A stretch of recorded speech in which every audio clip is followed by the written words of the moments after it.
Хайырлы кеш исәнмесез, хөрмәтле телевизор караучылар. Соба дулкыннары телевидениесында атна информацион программасы урын алды. Район яңалыклары белән сезне мин Гөлназ Вахитова һәм безнең иҗат төркеме таныштырыр. Алар хакында кыскача. Аграрийлар яхшы һава торышы булганда урып җыю эшләрен тамамларга тырыша. Киң майданнар, зур мөмкинлекләр эшмәкәрләргә. Райондашларны Соба индустриаль паркы резидентлары белән таныштырабыз. 22 август Россия Федерациясе дәүләт флагы көне иде. Бу атна башында Соба муниципаль районы бинасының утырышлар залында террорчылыкка каршы көрәш комиссиясының чираттагы утырышы булып узды. Террорчылыкка каршы көрәш комиссиясының чираттагысына авыл җирлекләре башлыклары, оешма учреждение предприятие җитәкчеләре чакырылган иде. Залда утыручылар алдында иң элек район эчке эшләр бүлеге хезмәткәре Ришат Назиров республика көненә һәм белем бәйрәменә әзерлек чаралары турында сөйләп үтте. Аннары минбәргә район мәгариф бүлеге җитәкчесе Илфат Шакиров күтәрелде. Яңа уку елында Соба районы мәктәпләрендә терроризмга һәм экстремизмга каршы көрәшнең ничек алып барылуы хакында доклад белән чыкты ул. Тимершык авыл җирлегендә бүген бу мәсьәлә ничек тора? Бигрәк тә мәчетләрдә, мәктәпләрдә, кешеләр күп кайнаша торган урыннарда кайнар нутык тотучылар юкмы? Читтән килеп эшли торган башка милләт вәкилләре белән әңгәмәләр алып барыламы? Бу сорауларның барысына да җавапны авыл җирлеге башлыгы Айдар Хаҗиев чыгышыннан табарга була иде. Шулай ук җыелышта катнашучылар район прокуроры Раил Шәймәрдәновның чыгышын күңел биреп тыңладылар. Тиздән районыбызда экстремизм юк дип аталган айлык башланып китәчәк. Бу хакта шулай ук алдагы утырышларда кулланма итеп алынган мәсьәләләрнең шишелешен яктыртып, районның террорчылыкка һәм экстремизмга каршы көрәш комиссиясе сәркәтибе Азат Хәлилов чыгыш ясады. Утырышны комиссия рәисе, Соба муниципаль район башлыгы Рәис Нургали Миннеханов алып барды. Чыгарылышыбызны урып җыю эшләре барышы хакында булган хәбәребез белән дәвам итәбез. Озак вакытка сузылган яңгырлар игеннәрне җинап урнаштыруга шактый киртә тудырды. Бу атнада ниһаять коры һава торышы урнашып, хуҗалыкларга 2024 ел урагын дәвам итәргә мөмкинлек тудырды.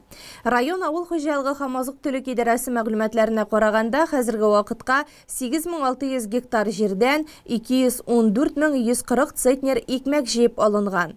Уртача уңыш чыгышы 24,9 центнер тәшкил итә. Безнең иҗат төркеме бу көннәрдә Нырты хуҗалыгында булып, Урак компаниясе барышы белән танышып кайтты. Соңгы атналарда туктаусыз яуган яңгырлар быелгы җир уңышын җыеп алуга аяк чалса да, игенчеләребез табигать биргән аяз һава торышыннан дөрес файдаланырга тырыша. Басуларның техника йөри алган урыннарында икмәкләрне суктырып, ындыр табагына озата алар. Шулай да яумнарның узакка сузылуы уңышны билгеле бер күләмдә югалтуга китерә дип борчылуын белдерде Нырты хуҗалыгы җитәкчесе Ильяс Дәүләтҗанов. Шул кыска срокларда, аяз вакытларда булган уңышларны җыеп алу безнең төп бурыч. Соламнарны җыеп алу, кышка барып маллар астына кирәк соламнарны җыеп алу безгә ким дигәндә 15 көн, хотя погода бирсә, күпмедер җирләрне эшкәртү, әле күзгә чәчү чәчелмәгән килеш, күзгә чәчү чәчәргә вакыт җиткән килеш.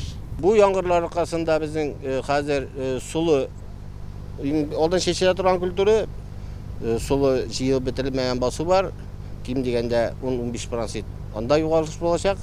Шулай ук biz инде районда дип әйтергә кирәк. Иң беренчеләрдән булып чәчүгә чыгып, иң беренчеләрдән булып чәчүне төгәлләгән идек. Безнең инде ул басулар хәзер өлгерде, баш иделәр. Алар көннән-көн югалыш бирәчәкләр. Тагын да яңгырлар була икән, бөтен яндары куркыныч булачак. Без шуны аязып китеп, шушы хәтя булганын дөрес итеп җыеп алырга. Менә сулыдан күпме процент әйтәсез инде югалтуны? 10%тан алып 15%ка хәтлек югалыш басуда менә күренеп тора. Сулының үз ичендә, җил белән, яңгыр белән, сулының сугылмаган җир ичендә күпме сулы икәнлеге күренеп тора. Безнең өчен теге бик күп хезмәт яз көне, күп машамалар кергән да без быел инде будай, күзге будай 500 сумны сатырбыз дип планлаштырган алданып. Яңа комплекс мәшәкать табыз, аңа акча була дип. Ходай Тәгалә башта селек бирде. Андары бу яңгырлар белән. Менә шулай да бай җиренә икмәк була, бирәбез ансы. Аны хәлек безнең будай начар түгел. Әйбәт будай алла бирсә, будай югалыш бирергә тиеш түгел. Соңгы 3 ел эчендә Ким телей акча беребез, ким телей будай ала, икмәк ала. Игенче механизаторлар да кәефләрен чөрмиләр, һәр минутның кадерен белеп эш итәләр. Без килгәндә Орташ басуында 47 гектарлы солы җирендә эшне төгәлләү алдында иделәр. Акрыс комбайны белән Илнат Гайсин идәрә итә. Күкмараның Янилдә урнашкан аграр көллияте студенты укуын төгәлләп туган авылына эшкә кайтырга да планлаштыра. Менә яңгырлардан соң 3нче көн басуга чыктык, кичә комбайны карадык инде. Менә бүген яңадан авиатлык басуга чыктык. Менә әкренгә эшлибез. 40 гектар әкренгә эшлибез инде. 40 гектар була. Менә пакага авиатлык менә 6000 кирәбер суктым, икмәк суктым. Солы. Быел комбайн буш булгач утырып карадым, эшлисе килде. Хуҗалык урып җыюны тулысынча үз техникалары белән башкара. Тагын класс Нива комбайннары белән Ильяс Миннагулов һәм Илсур Галавиевлар ашлык суктыра. Рөстәм Вәлиев, Рамил Гарифуллин һәм Фәрит Шакировлар КАМАЗ машиналарында ашлыкны ындыр табагына ташып торалар. Гомумән хуҗалыкның һәр сезон хезмәте шушы егетләр кулында. Бар яктан аяк оештырылган, әйбәт. Комбайннар отылмыйча эшләр, Аллага шөкер. Икмәгенә кайтып өкерәбез. Шулай Көнгә ничә тонна ташыйсыз? 10 тонна чыкмаса, 60-70 Тонна кайта. тонна. Җир эшкәртү, көзге чәчү эшләре дә көтә. Терлек азыгы запасын туплауны да дәвам итәргә кирәк. Biz бүгенге көндә бер баш шартлы терлеккә 19 азык бәрәмлеге әзерләнде. Ну безнең кукуруз бар, Алла берсә, кукуруз белән без 40 азык бәрәмлегенә чыгарбыз дип уйлыйбыз. Безнең әле калган, узган елдан калган азык бар. Район кырларының бүгенгә 42% мәйданында эш тәмамланган. Хәзер һәр минут исәптә. Табигать анабыздан мәрхәмәт сорыйк, игенчеләребезгә җиңеллек телик. Соба районының матурлыгы туристларны җәлеп итсә, логистика ягыннан уңайлы булуы белән инвесторларда зур кызыксыну уята башлады. Урта һәм кече бизнес вәкилләренә үзләренең сәнәгать предприятиеләрен урнаштырырга мөмкинлек тудыру максатыннан төзелгән Соба индустриаль паркында резидентлар саны үсеш ягында. Иң куәтлеләре белән без дә танышып кайттык. Соба индустриаль парк эшчәнлеген 2019 елда башлап җибәрде. Бүгенге көндә биредә 14 резидент эшли. 340 кеше эш белән тәэмин ителгән. 23 эшмәкәр белән килешү төзелгән. Шуның 4-се төзелеш эшләре алып бара. Безнең эшләп килгән резидентлар арасында инде вентиляторный заводның беренче резидентыбыз, алар промышленный вентиляторлар җитештерәләр. Икенче резидентыбыз Трит металл компаниясе, алар турбалардан металлический листлар ясыйлар. Шулай Кировтан килгән резидентыбыз бу инде ал хуҗалыгы техникаларын ремонтлый, аларга детальләрне җитештерәләр. Шулай абразивный инструменты дигән компания эшләп килә, алар инде бәләкәй бурлар, стерженьнар ясыйлар. Шулай безнең Кармат-центр, комбикормовый завод эшләп килә. Инде яңа менә зур проект Кайнар сыйныклау заводы эшләп китте. Уңышлы гына 1 ел хәзер менә эшләп килә. Шулай Казаннан килгән металлик компаниясе освещение баганалар ясый башлады һәм шулай ук завод цинкованиедә сразу оцинковкага алып керәләр.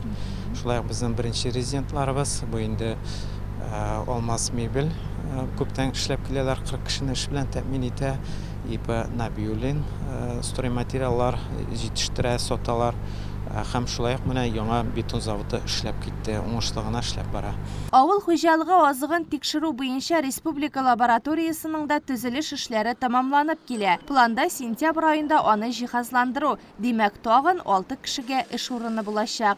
Абразив инструментлар заводында ирләр дә, хатын-кызлар да хезмәт куя. Елдан артык эшләүче заводта барысы да җайга салынган. Здесь мы производим алмазные фрезы. У нас производство полного цикла из прутка 20 Х13, это нержавеющая сталь. Мы производим заготовку, и после этого она проходит многоэтапный процесс, и в итоге мы получаем фрезу с алмазным покрытием, который используется в маникюре, в промышленности. Ну, это универсальный режущий шлифовальный инструмент. Вот.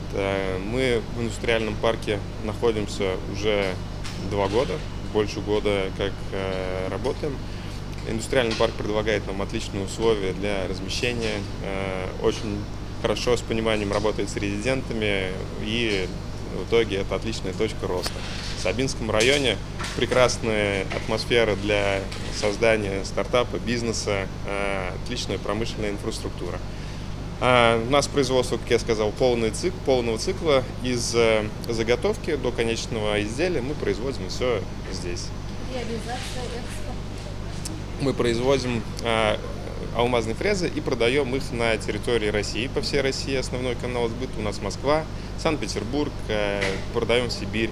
И небольшой объем сейчас мы начинаем продавать на экспорт. Казахстан, Белоруссия. Биредә уртача хезмәт хакы 45 мең сум. Эшкә урнашырга килгән булачак белгечләрне үзләре укыталар. Иң беренче изделиялар керә, изделияларны навесларга тезәбез дәген без, травлениягә куябыз. Аннары соң менә бу салкын ванна дип атала инде, шуңа куябыз. Аннан 15 минут торганнан соң менә шушында алмаз ябыштырырга куябыз инде. Без средний алмаз ябыша инде, без мелкий алмаз ябыша. Булар монда 1 сәгать, 2 сәгать торалар. Аннан соң алып инде тикшерәбез, алмаз ябышканмы юкмы икәнен, алмаз ябышканнан соң травлениягә салып салдыртабыз дагын сатуга китә. Цинк соба кайнар цинк белән металл эшләнмәләрен каплау заводы иң зурысы. Биредә 76 кешегә хезмәт урыны булдырылган. Birinchi smena ertangi 8dan 5ga qadar, ikkinchi smena 5dan kechga tungi 2ga qadar ishlaylar. Shul oyina 1000 tonna produksiyani отцинковайтабыз. Bizning основной rezidentlarimiz endi respublika klientlari, eng yiroqlari Orenburg, Samara, Yekaterinburg shaharlaridan keladilar. Эш тимер элүдән башлана. Иң элек конструкция чистарту аша үтә, цинклаштырыла һәм суытыла. Заводның киләчәге өметле, якын тирәдә конкурентлар юк. Логистикада мөһим роль уйный. В ближайшее время мы планируем начать проектирование и строительство второй очереди цеха оцинкования. Это будет небольшой цех для оцинкования мелких деталей, метизов и прочей продукции, которая сильно сейчас востребована. Плюс, надеюсь, что в ближайшее время мы расширим штат сотрудников, выйдем на работу в 3 либо в 4 смены и, соответственно, увеличим производительность цеха где-то порядка на 2-2,5 раза. Поскольку сейчас на многих похожих предприятиях есть большие очереди на оцинкование, услуга очень востребована. Сейчас вот мы действуем именно в этом направлении. Ну и вполне возможно, что в ближайшее время еще появятся идеи по производству металлоконструкций, под которые тоже будет построен отдельный цех и будет производиться металлоконструкции, которые будут сразу же здесь оцинковываться. Заводның сыйфатлы хезмәт күрсәтүен яхшырту һәм транспорт логистика чыгымнарын киметү йөзеннән Казаннан Металлик компаниясе 3,5 квадрат метрлы бинада яктырту лампалары кую баганалары ясый башлаган. Җитештерү күләме 1 айга 250 тонна. Значит, данные предприятия цинковые пользуются у нас спросом уже давно. Качество производимых цинковым заводом услуг нас полностью устраивает. Соответственно, в перспективе мы приняли для себя такое решение в непосредственной близости открыть свое предприятие, свой цех с последующей возможностью развития. Район үзәген көнчыгыштан урап узу юлындагы полоса артында да күләмле эшләр башланып китте. Подрядчы Иском җәмгыятенә 10 гектар майданда азык-төлек җитештерү цехлары урнаштыру өчен инфраструктуралар булдыру бурычы куелган. Республика җитәкчелегенә бик зур рәхмәт. Алар безгә 169 миллион акча бүлеп бирелде. Шушы акчага инде безнең монда инженерлар сетлар эшләнә. Инде основной сетлар эшләнде. Безнең юл төзүсе дә, освещение баганалары куясы калды. Инде буларын вакытында эшләп бетеребез дип Алла бирсә ышанып калабыз. Безнең инде менә беренче резидентлардан булып яшелчәләр Соколскада төзелеп килә. Бу инде безнең шулай беренче резидент, шулай икенче резидентыбыз инде Саида. Аның проектирование эше тәмамланып килә. Алла бирсә алар быел тоже эшкә тотыначаклар. Безнең 7 резидент белән килешү төзелде. Инде шушы ел дәврендә төзелешләрен башлап, икенче елга, киләсе елга инде уңышлы гына эшләп китербез дип планнар белән яшибез. Яшелчә саклау бинасы, җиләк җимеш консервалары ясау, кондитер, авыл хуҗалыгы товарларын эшкәртү цехлары сафка басачак. Азык-төлек җитештерү предприятиеләренә исәпләнгән майданчык районыбызның урта һәм кече бизнес вәкилләренә уңайлы шартлар тудыра. Җир участокларын муниципаль сатып алулар, конкурс үткәрмичә генә арендага бирү каралган. Шулай ук биредә үзләренең җитештерү куәтләрен булдыручыларга республика законнарында каралган салым ташламаларыннан һәм өстенлекләрдән файдалану мөмкинлеге биреләчәк. Кичә Россия Федерациясе дәүләт флагы көне билгеләп үтелде. Бу бәйрәм Россия Федерациясе президентының 1994 елда Россия Федерациясе дәүләт флагы көне турындагы указы нигезендә гамәлгә куела һәм ел сайын 22 августта билгеләнә. Өч төсле флагның законлы атасы итеп Петр I санала. Ул 1705 елның 31 гыйнварында сәүдә судноларында ак зәңгәр кызыл флаг күтәрергә кирәклеге турындагы указ чыгара.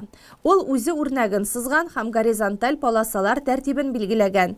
Ак төс азатлык һәм мөстәкыйльлекне, зәңгәр ышаныч һәм рухиятне, кызыл бөеклек һәм көч-куәтне аңлата. Әлеге көнгә бәйле чаралар районыбызда да үтте. Ватаныңа мәхәббәт, илең белән горурлану, халкыңа тугрылык, адәм баласына ана сөте белән салына, кеше яшьтән тәрбияләнә. Дәүләт символикасы булган Россия Федерациясе дәүләт флагын аның асыл мәгънәсен аңлату максатын исәптә тотып, район үзәк китапханәсе балалар бакчаларында тәрбияләнүче балаларга дәүләт флагының өч төсе дигән мәгълүмат сәгате үткәрде. Авыл китапханәләрендә дәген төрле чаралар, мәгълүмат сәгатьләре, китап күргәзмәләре үткәрелә. Дәүләт флагын безнең Россиянең җир шарының бүтән почмакларында беләләр диярлек. Шул уңайдан балаларга инде әлеге көн турында әзрәк мәгълүмат, килеп чыгышы, дәүләт флагы турында сөйләп үтәбез һәм чара ахырында без аларга үзләре кичкенә флагчыклар ясаячаклар үз куллары белән. Үз кулың белән ясау бит инде ул истә кала торган әйбер. Менә һәр бала, һәр кеше шушы ватаныбыз, кече ватаныбыз горурланып яшәсә иде, аны истә калдырсын иде. Һәрбер илләребез тыныч булып, һәрбер гаиләләрдә тынычлык булып, бәхет булып, тынычлыкта яшәсәк иде. Чарада Сабаның Кыңгырау балалар бакчасы сабыйлары катнашты. Китапханәче Илсөяр Шакирҗанова аларга әләм, аның төсләре, мәгънәләре хакында тулы мәгълүмат бирде. Балалар үзләре дә патриотик шигырьләр белән чыгыш ясады. Мы сегодня в честь на флага собрались сюда, друзья. Под российским нашим флагом мы огромная семья. Флаг наш символ доблести и народной гордости. В России этот день отметить нужно всем. Иң күңеллесе балалар өчен мастер-класслар булды. Илебез әләме сурәтләнгән пазл төзеп, аннары төсле кагазлар ярдәмендә әләмнең үзен ясап, белемнәрен ныгыттылар. Бу эштә аларга тәрбияче һәм китапханәдә эшләүче апалары да ярдәм итте. Дәүләт символикасында дәүләт һәм халык тарихы, аның традицияләре бердәмлеге чагыла. Илебез киләчәге шушы балалар кулында. Уйлары нык, күңелләре чиста, йөрәкләре шәфкатьле, чын ватанпәрвәр шәхес булсыннар. Шулай ук кичә алдынгылар хәрәкәтенең саба бүлекчәсе инициативасы нигезендә Россия Федерациясе дәүләт әләме көненә багышланган әләм белән горурланам патриотик акциясе да үткәрелде. Алдынгылар хәрәкәт активистлары җирлектә яшәүчеләргә Россия әләме төсләре төшерелгән символик тасмалар тапшырды. Катнашучылар бәйрәмнең тарихы, Россия әләме төсләренең әһәмияте белән танышты. Россия это ты, Россия это я, Россия это мы, великая страна. Яхшы кешенең күңеле һәр вакыт изгелектә. Бер эшен тамамлауга тагын ниләр башкарга икән дип уйлый башлый ул. Теләчедәге туган авылым комплексы хуҗасы хәйрияше Рифкат Шафиков музей эшчәнлегеннән тыш зоопарк булдыру белән дә шөгыльләнә. Бу хакта тулырак сөйлибез. Рифкат Шафиков зоопарк майданчыгын 2 ай элек барлыкка китергән. Монда балалар кичкенә малларны, кош-кортны тотып карый һәм үзе ашата ала. Мин ел Шиләбәгә Сабалтуга бардылар. Да, анда парк, Гагарин паркында булды Сабантуй. Йөри торгачтан балалар иңлешеп торган урынны күргәч барып караганым. Анда менә шулай контактный зоопарк икән. 1-8 төрле кош, анда 6 төрле кош, кәҗәбәкәй, сарбәкәй укыганнар, әле башка нәрсә. Шунда бала чагы менә йөреп килә. Шунда ишетеп алдым инде менә авыру балаларга файдалы инде. Авшы бала чага бит инде ул хайван терлекләрсен үзенә итә аларга файдасы бар. Менә дауны чемпионаттан балаларга да файдасы бар дигән. Менә шуны сыпырып карагач, кымшанып китәргә талпанады инде. Шулар ишеттем дә, миндә дә шундый фикер туды инде. Туктамый әйтәм инде, ясап булмас микән дип. Узган ел бара алмадым, быел инде бик авырлык белән генә булса эләгеп, автобусга барып, шуны карап кайттым да, ясарга тотындым инде. Менә кайткан вакытта Алия Сафиловна бергә кайтты бер автобуста. Рифкатай без акча эшләргә бардык инде. Син ничә бирәсең инде монда дип, олы кеше бит инде син диген. Мен әйтәм, әйтмим әле, менә бер ай ярымнан мен әйтәм, сиңа әйтермен дидем. Хәзер моннан балалар üzülмей, әкренләп бакчага йөрүче нәниләрнең яраткан урынына әверелеп бара. Экскурсиягә дип еш киләләр. Авыл җирендә дә мал асрау елдан-ел кими башлады. Кызыксынучан, мал җанлы малай кызларга монда бик күңелле. Миңа ошады куяннар, пони, кәҗәләр. Рифкат абый хуҗаларына сыймаган кышкырт малларны да сыендыра. Менә бу герой исемле бөркетнең дә үз тарихы. Иркенлекне яратучы эре ерткыч кош читлектә үзен яхшы хис итә. Көнгә бер тавык ашый. Нарсы да барына юл кырында бер агачта ясы. Җылыгып төшкәндән айдардан бер кешеләр алып үстергән. Балалар курка башлагач монда һәр 5-6 ел яши инде. Кәҗәләр, пони, кабарып торган күркә, цесарка, куян, песи, тиеннәрнең урыны рәхәттә. Йорт һәм кыргызсу кышлары тар гына җирдә бер гаилә сыман яши. Шушында бәпкә чыгарып елдан-ел саны арта. Күлдә балык та җитәрлек. Кой балыгы белән гибридлашкан карась алтын балыкка әверелеп теләкләр теләтә. Җибәр әле, теләк тизрәк сугыш бетсен диген. Тырышлыгып кайтыгыз диген. Менә туктый сугыш бетте. Уйнап, тамаша кылып арган балаларны Шафиковлар мичтә пешкән тәмле кыймак, татлы су белән сыйлады. Алар һәркемне тигез күрә һәм үзендә көтә. Менә ул һәр балачага алар куян дие дә кирәк түгел, бүре дә. Алар кул белән сыпырып та карый алмыйлар алар. Менә буларга инде менә куяннар, мәче балалары һәрберсе белән сесаркалары ошаталар менә пони Наполеон исемле шунча генә сәгатьтән алып төштем. Нигә? Инде бер бар островус алырым әллә дип хыялланам. Балалар кызыксынса аламансың да.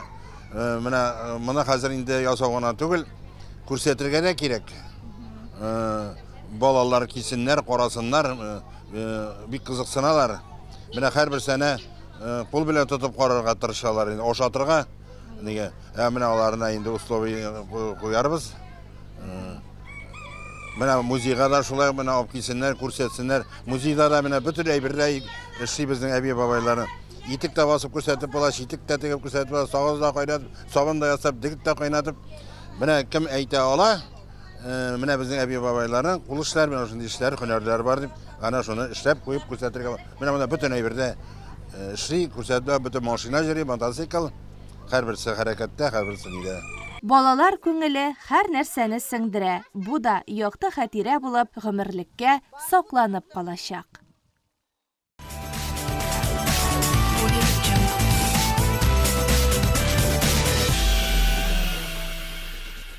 Спорт яңалыклары кысаларында Россия күләмендә үткән картинг ярышлары хакында сөйләрбез. Аргамак картодромында Әлфия Мөбәрәкова булды. Сабаның Аргамак картодромында Ратакс Макс 2024 карт машиналары сериясының раф беренчелегенә Ратакс Макс Micro, Ратакс Макс Mini, Ратакс Макс Junior машиналарында узышу буенча Россия чемпионаты булып узды. Ярышларның ачылыш тантанасында Саба муниципаль районы башкарма комитеты җитәкчесе Марат Рашат улы Ишниязов катнашты. Иң элек катнашучылар Шәмәрдән музыка мәктәбе каршында эшләп килүче оркестр тыңлап хозурландылар. Россия һәм республика гимннарын тыңлаганнан соң 2 көнлек ярышлар программасы белән таныштылар. Аргамак картодромы Россия шәһәрләреннән килгән спортчыларның һәм машина тавышлары белән гөр килеп торды. Ярышлар бик кискен барды. Трассада 2-3 машина бергә укмашып тәгәрәгән чакларда булды. Йыгылып та киттеләр. Әмма ничек кенә булмасын, катнашучылар арасында беркем дә җәрәхәт алмады. Монысы иң мөһиме. Россия буйлап җыелган картингчылар арасында Татарстан егетләре булуы, шул исәптән Чаллыдан Данияр Хәсәншинның 5нче урынга чыгуы сөенечле иде. Командаларга килгәндә, беренче урында Түбән Новгород, икенче урында Мәскәү, өченче урында Таганрог шәһәреннән килгән картингчылар булды. Одна информацион программасын дәвам итеп, контракт буенча хезмәт итүче һәм Курск өлкәсеннән эвакуацияләнүчеләр хакында әзерләнгән махсус сюжетларны тәкъдим итәбез. Левый, правый, тыл, развернулся. Надо смотреть налево и направо. Инструктор учит контрактников, как надо передвигаться группами. Всего за 5 дней будущие бойцы должны освоить 3 направления. Это огневая, тактическая, специальная подготовка и медицина. По сути, это школа выживания для контрактников. Инструкторы делятся и житейским опытом, как разговаривать с мирным населением и почему нельзя бросать мусор. Обучение и боевое слаживание здесь, на специальном полигоне, проходит с утра до вечера. Основная часть инструкторов – действующие бойцы СВО или же ветераны боевых действий. Показываем наложение жгутов в красной зоне. У инструктора с позывным «Счастливчик» особая миссия. Он обучает бойцов медицинской помощи, объясняет все доступно, и контрактник из Тулы готов повторить манипуляции на манекене. Берем саму растворцем, открываем крышечку. Еще в одном кабинете контрактники учатся управлять дронами. Все остальные занятия на полигоне. Погодные условия для учений не имеют значения. Условия проживания для курсантов созданы намеренно, по-спартански суровые, чтобы понимали, на фронте комфорта нет. Все, что осталось от гражданской жизни – вкусная еда и гарантированный сон. Подъем в 6 утра, отбой в 23:00. Занятия проводятся по желанию и до отъезда на боевое слаживание. В медиа нашел, как бы написано, что по контракту, то есть он позвонил, пригласили, приехал, подписал. Приехал в Татарстан, потому что тут очень быстро подготавливаются документы для уезда уже в учебную часть туда, в зону специальной военной операции. Здесь прохожу курсы. Боец с позывным «Шах» приехал в Татарстан из Читы. Устроили условия подписания контракта. О курсах узнал в военкомате и решил себя испытать. Документы здесь куда быстрее оформляются. Подготовка, считай, я когда ехал сюда, я не знал, что подготовка будет. Считай, и подготовка есть, подготовка неплохая. Вообще все устраивает. И режим, и все приближено к боевым действиям. За 5 дней контрактники учатся работать в связке. Они готовые боевые единицы, говорят инструктора. Они понимают, для чего идут, поэтому курсы им только на пользу. Решил уехать на СВО, так как я уже устал наблюдать за этим.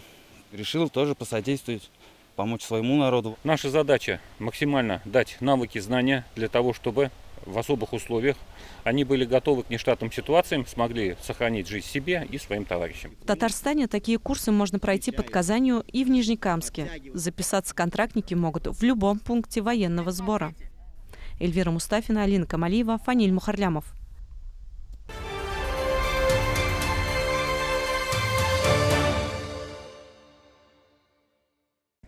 В день прибытия для курян организовали теплый прием среди эвакуированных, пожилые люди и маломобильные граждане. Пока их всех разместили в карантинном блоке. Они потихоньку обживаются и привыкают к новому месту жительства. Впервые за последние недели их ждет спокойная ночь без звуков сирен и обстрелов. Бывали такие взрывы, что стекла просто дрожали. Вот, ну и, естественно, объявилась все время ракетная опасность. Ракетная опасность. Прерывались фильмы, принимались передачи по телевидению. Я говорю жителям, просим, если в транспорте находитесь, значит, выйти без паники в укрытие в какое-то, если находитесь вот. Если, значит, вы находитесь дома, то постарайтесь быть подальше от окон. Очень радушно приняли. Очень внимательные. Накормили, мы такие уставшие. Дорога, конечно, тяжелая была, Жители здесь очень такие добродушные, добролюбивые, такие по отношению к нам вообще. Вот, ну, как-то немножко попали сразу, так хорошо. Даже вот я не знала, что так может быть. Мы рады вас приветствовать в городе Нурпате. В этот же день с переселенцами встретилась министр труда, занятости и социальной защиты республики Эльмира Зарипова. В ходе беседы за чайным столом она поинтересовалась их самочувствием. Пожилые люди отметили, что были приятно удивлены оказанному вниманию и выразили всем большую благодарность. Они преодолели такой серьезный путь. Слава Богу, все его выдержали, эту дорогу. Сейчас уже они Соответственно, были проведены все банные процедуры, были одеты и сегодня помещены в карантинное отделение с тем, чтобы пройти по регламенту все процедуры медицинского освидетельствования, медицинского обеспечения, а затем уже они вольются полностью в коллектив среди пациентов этого учреждения. А сегодня их очень хорошо и тепло встретили. Глава администрации Дамир Азатович поддержал, были вручены продовольственные пакеты от имени администрации. Эвакуированные жители делились своими историями и рассказали, как они покидали свой город. О Татарстане слышали, но ни разу здесь не были. Переживали, признаются куряне. Как оказалось, зря. Мы вообще были в шоке. Как нас встретили там. А вас там кто встречал самое? Нас встречал там замминистра Татарстана. Потом МЧС. А сколько было волонтеров. И даже врачи были. Столько было, мы этого не ожидали вообще, такого приема. Вот. И нас, значит, рассадили по автобусам. Одна партия поехала в Лениногорск, а мы поехали в Нурлак, нас повезли. Да. Очень шикарный автобус был, все комфортно. Мы всем очень благодарны. Как нас здесь встретили, ну это вообще... Да, это низкий поклон всем. Мы всем обеспечиваем, значит, места, комнаты мы им подготовили для дальнейшего проживания, поэтому все будет хорошо. Это же наши люди. Конечно, мы обязательно, они даже уже разговаривали, несколько раз с ними, я заходил сегодня, спрашивал, как у них ситуация, как настроение. Они сказали даже, что уже на какой-то несколько, не первый раз, когда я зашел, они сказали, мы, наверное, даже у вас останемся навсегда. Эльмира Зарипова ознакомилась с условиями их проживания. Она также осмотрела банный комплекс, где был сделан ремонт. Новые жильцы дома-интерната уже начали проходить медицинское обследование. Некоторые из эвакуированных признаются, что, возможно, останутся здесь, и Нурлат станет для них вторым домом. Hürmetli televizor qarawçılar, bular sizge күрсәтелергә тиешле соңгы сюжетлар иде. Атна информацион программасын тамамлыйбыз. Кыска вакытлы реклама чыгарылышыннан соң җырлы бүләк тапшыруы урын алыр.